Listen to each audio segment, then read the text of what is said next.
और पिछले 10-12 साल इनकी सरकार ने गरीबों के लिए कुछ नहीं किया। जो भी ये करते हैं अरबपतियों के लिए करते हैं, अदानी अंबानी जैसे लोगों के लिए करते हैं। ये पहले इंडस्ट्रियल एरिया हुआ करता था, यहां पे जूट मिल्स हुआ करते थे, यहां पे इंडस्ट्री हुआ करती थी। कौन लाया था? कांग्रेस पार्टी लाई थी।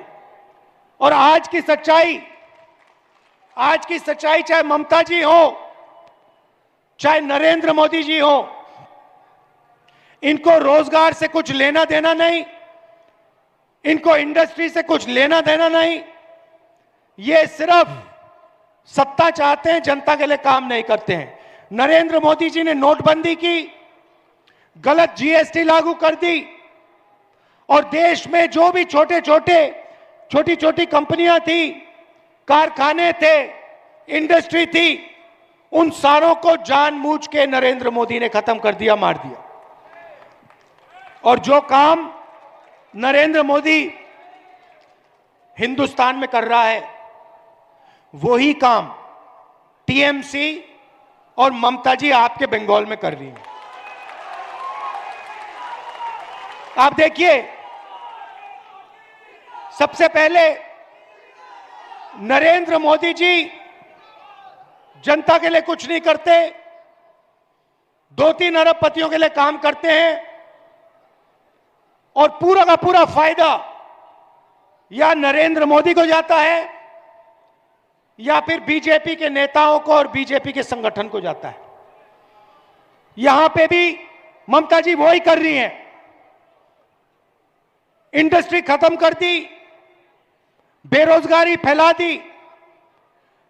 बंगाल में किसी को रोजगार चाहिए तो फिर कोई ना कोई रिश्तेदारी टीएमसी में होनी पड़ेगी, नहीं तो नहीं मिलने वाला। वो पूरा का पूरा काम टीएमसी के गुंडों के लिए, टीएमसी के लोगों के लिए करती हैं और जनता को कोई भी मदद नहीं करती। यहां पे पहले एम्बेसडर कार बनती थी, हिंदुस्तान मोटर्स की फैक्ट्रियां थी, यहां पे इंडस्ट्री का सेंटर था, सिर्फ कलकत्ता नहीं बंगाल। और उस सारे के सारे को पहले लेफ्ट फ्रंट ने और उसके बाद ममता जी ने खत्म कर दिया है। भाइयों और बहनों, कहना नहीं चाहिए, मगर अगर नरेंद्र मोदी जी भ्रष्टाचार करते हैं तो ममता जी भी उनसे कम नहीं है। आप देखिए, टीएमसी पार्टी ने शारदा चिट फंड स्कैम किया, रोज वैली चिट फंड स्कैम किया। शारदा स्कैम में 1900 करोड़ रुपए, 19,000 करोड़ रुपए जनता से चोरी किए। रोज वैली चिट फंड में 6,600 करोड़ रुपए चोरी किए। कोल स्मगलिंग स्कैम किया, इलीगल माइनिंग करते हैं और गुंडा टैक्स पूरे बंगाल पे उनका लगता है। और जो हिंसा नरेंद्र मोदी जी बाकी हिंदुस्तान में करते हैं, वैसी ही हिंसा टीएमसी के गुंडे कांग्रेस पार्टी के लोगों के खिलाफ करते हैं, हमारे लोगों को मारते हैं।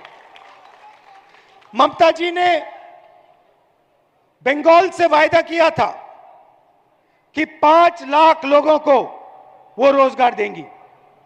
2021 में यह वायदा किया था ममता जी ने। आपको क्या रोजगार दिया? यहां पे कोई है जिसको ममता जी ने रोजगार दिया है?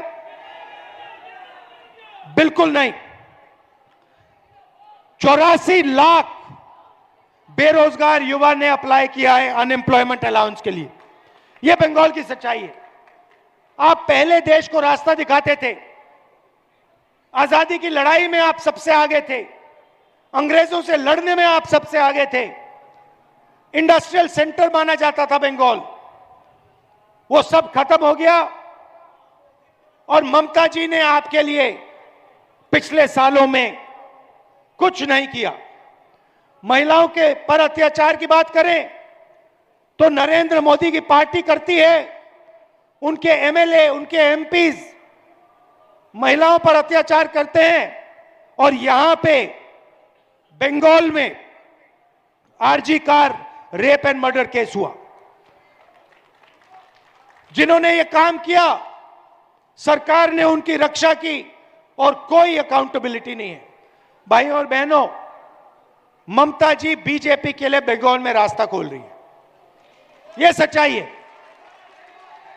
सच्चाई है कि अगर ममता जी ने सही तरीके से काम किया होता, अगर ममता जी ने बंगाल के लिए काम किया होता, भ्रष्टाचार नहीं किया होता, आरजी कार जैसे केस पर एक्शन लिया होता, तो यहां पर कोई बीजेपी का खतरा नहीं होता।